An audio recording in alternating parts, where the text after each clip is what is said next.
And I think I'm just learning now, just to be like, I don't want any of your labels. I'm gonna break every mold that you're gonna put me into, and I'm gonna do whatever I want because it's my life, and you're not gonna label me and put me into tiny little boxes, because I'm so much more than a tiny little box.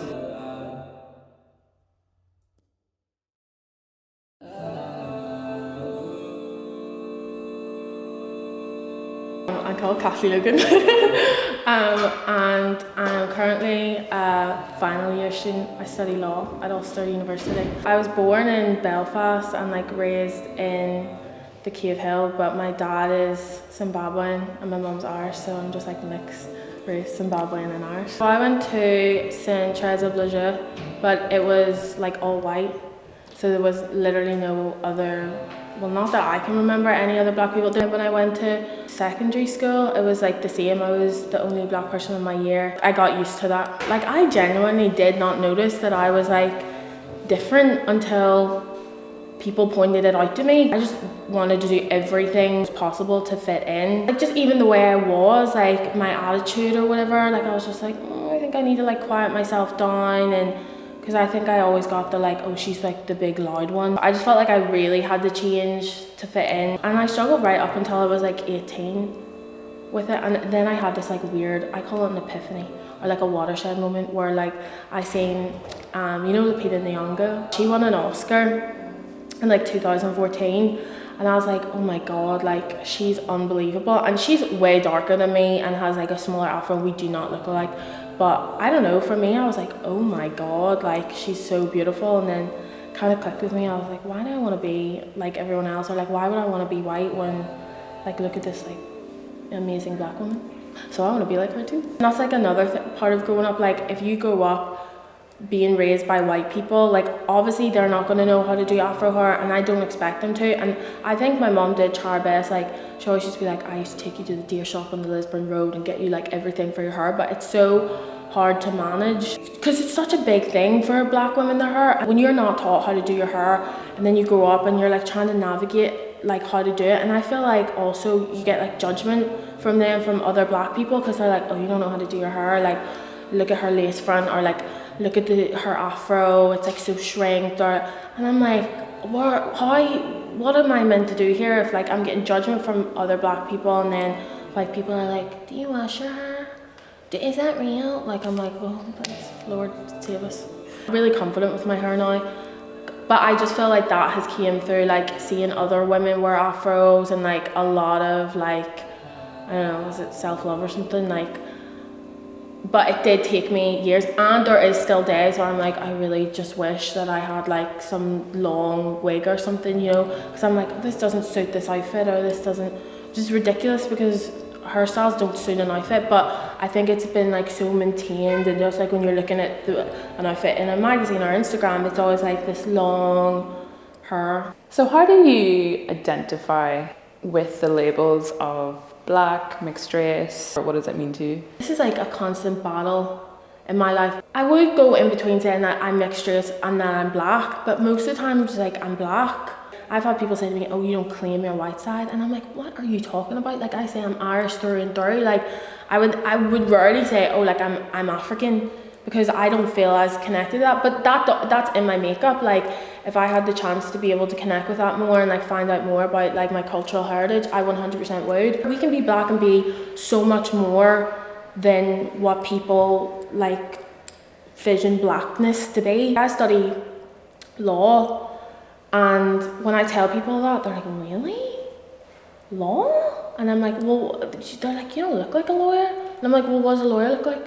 Because you're thinking of a white man in a suit. That really irritates me, that like black stereotype that we just like fit one mold, while white people have, you know, a bajillion molds that they can fit, like they can be anything. So how did you find, when all that happened last year, like the Black Lives Matter protests in Belfast? I think for me it was like I felt really good about it. Like, I felt really inspired, and I was like, you know what, much more people care than I actually think that they do. And I was like, and most of these people obviously are white, because it's like of just like population wise, there's not that many black people. And I was like, and that just shows that you don't have to be black to care about racism or like to stand up against it. It kind of like almost give me the validation that I was like, no, you're not nuts. Like, people are seeing this the way you're seeing this. I found that as well. I was actually really emotional when I went to that second protest, because I was like, oh, like, people care, and like I felt really seen. But I think there is positive things happening, but I just think it's still really uncomfortable to have those conversations, and it can be quite exhausting being the only person of colour in each of those spaces. This can only go so far. Like, we need actual, like, real change. I don't know, I just don't want it to like gather all this momentum and then it just to be for nothing, and like, not to make it political, but I do genuinely think the only way that we're going to see real change is like when politicians really recognise, like, oh my god, like, we are living in a racist society, like, whether we like it or not, or whether we agree with it or not. This narrative that it's like, it's over now, like, we did that one protest, I'm like, that was just the start of it. Like, you need to be on board. I don't get why you're rolling your eyes. I don't get why you're bored of me talking about this. Like, this is my life. Like, I'm not bored of, you know, when you're talking about issues that are important to you. And that's why I'm like so cautious about like how I speak about this, and like, because on the one hand I am cautious because I understand like a lot of white people are so uncomfortable about it and can be so touchy, and which I'm just like, I shouldn't have to hold myself back, but also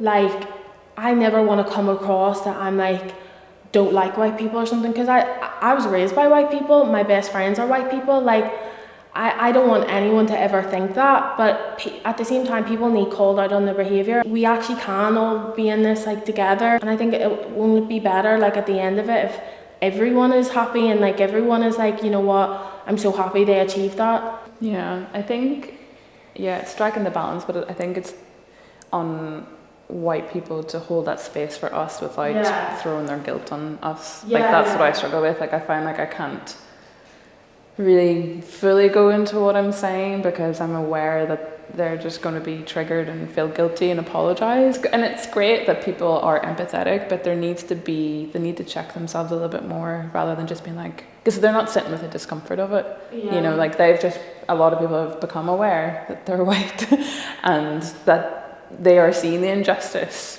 But it's like, we've been doing this our whole life, so this is not new news to us. Because throughout that process, I just felt really lonely and isolated last year, because I just felt like I was on this island. And I was like, why are we all so far away? And like, I grew up with a white mum and my partner was white, and it's just like, how do we navigate this? How can we come together with proper language? Like, we're not going to get it right. That's okay. Everyone makes mistakes. Like, we'll make mistakes with other groups, but it's like, how can we have this conversation where it's inclusive, but also we feel seen? Like, allow people to change their opinion when they get new information, and like, allow people to grow. Like, I wasn't the same person that I was a year ago. I'm completely different. I would say in a good way. I think I'm a lot more confident. I think also a big part of it is like finding the confidence to just like have your own opinion, and it's okay to like hear other people's opinions and then change yours, and hear new information and change yours. There's not one way of doing things. Like, we're like two different people who like identify as mixed or black, whatever, but we might have like different opinions. And I think for, like, a big thing for me was maybe seeing like darker skinned people and being like, no, their opinion's holy grail, like, because they're darker than me. Then I was like, you know what, no, I don't agree with that.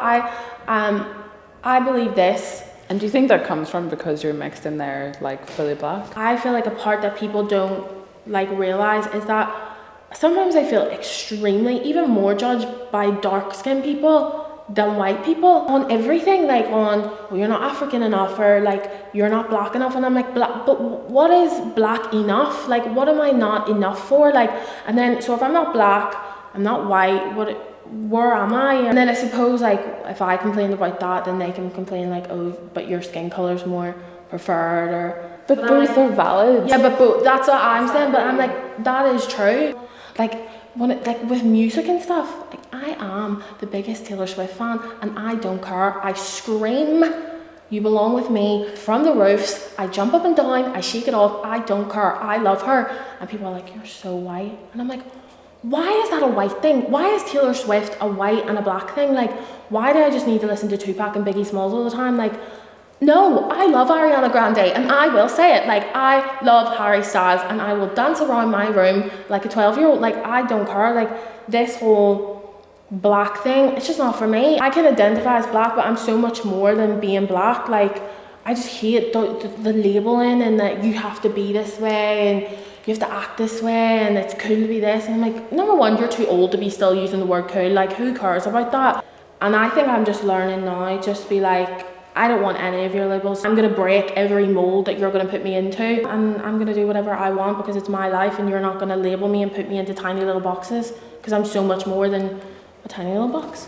The only way you're ever gonna feel like beautiful within yourself is like when you actually think it. It doesn't matter, like 100 people can tell you, or 1,000 people can tell you you're so pretty or you're so beautiful, and I'm sure that's probably happened to everyone through like Instagram or just in real life. But for me, it's just like over my head, and then one person can say something negative and I can dwell on it. So I feel like I've just taught myself, I need to be more confident in myself. I need to like learn to love my actual features in order just to be happy.